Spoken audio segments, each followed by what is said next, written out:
اعوذ باللہ من الشیطان الرجیم بسم اللہ الرحمن الرحیم۔ السلام علیکم ورحمۃ اللہ وبرکاتہ۔ ناظرین اکرام، آج کی ویڈیو میں ہم بات کریں گے دو صحابہ اکرام کے درمیان ہونے والی تلخ کلامی اور دنیا کی طاقتور ترین معذرت پر۔ ویڈیو میں آگے بڑھنے سے پہلے میں ہوں شاہنواز اور آپ دیکھ رہے ہیں شاہنواز یوٹیوب چینل۔ دوستو، آپ کی خدمت میں ایک نئے سلسلے کے ساتھ حاضر ہوئے ہیں۔ یہ نیا سلسلہ سبق آموز واقعات پر مبنی ہوگا۔ تو ویڈیو میں آگے بڑھتے ہیں۔ صحابہ اکرام کی محفل لگی ہوئی تھی جس میں حضرت ابو ذر اور حضرت بلال حبشی رضی اللہ تعالی عنہ بھی موجود تھے۔ حضرت ابو ذر رضی اللہ تعالی عنہ نے کچھ بات کہی جس میں حضرت بلال حبشی رضی اللہ تعالی عنہ نے ان کی کچھ غلطیاں نکالی، جس پر حضرت ابو ذر رضی اللہ تعالی عنہ سیخ پا ہوئے اور کہنے لگے، اے کالی کلوٹی ماں کے بیٹے، اب تو بھی میری غلطیاں نکالے گا؟ بلال یہ سن کر غصے اور افسوس سے بے قرار ہو کر یہ کہتے ہوئے اٹھے، خدا کی قسم میں اسے ضرور اللہ کے رسول صلی اللہ علیہ وسلم کے سامنے بیان کروں گا۔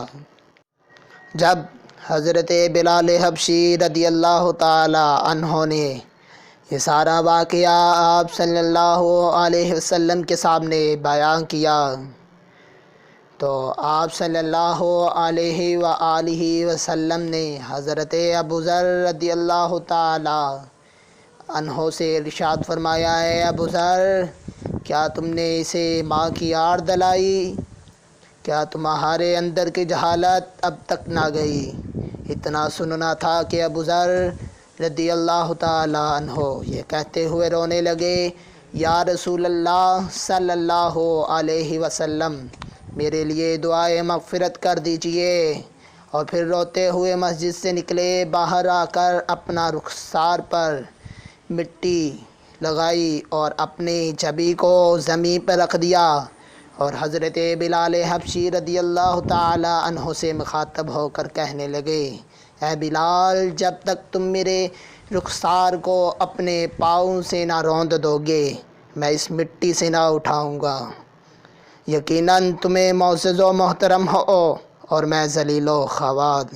یہ دیکھ کر بلال روتے ہوئے آئے اور ابو ذر سے قریب ہو کر ان کے رخسار کو چوم لیا اور بے ساختہ گویا ہوئے، خدائے پاک کی قسم، میں اس سے رخسار کو کیسے روند سکتا ہوں جس نے ایک بار بھی خدا کو سجدہ کیا ہو۔ پھر دونوں کھڑے ہو کر گلے ملے اور بہت روئے۔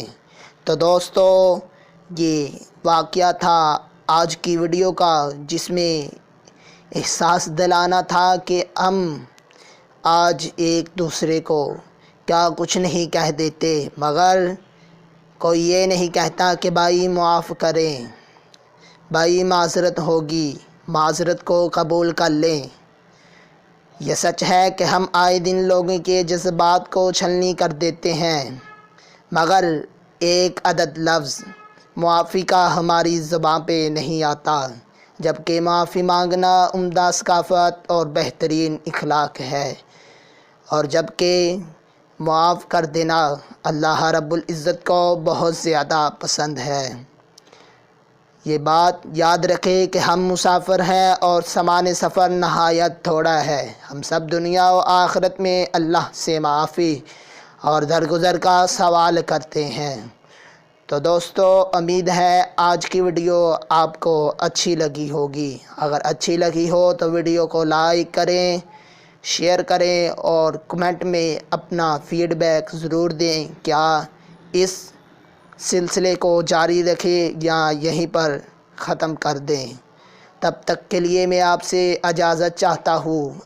اگر زندگی رہی تو نیکسٹ ویڈیو میں حاضر ہوں گے۔ اللہ آپ کا اور ہم سب کا حامی و ناصر ہو۔ السلام علیکم ورحمۃ اللہ وبرکاتہ۔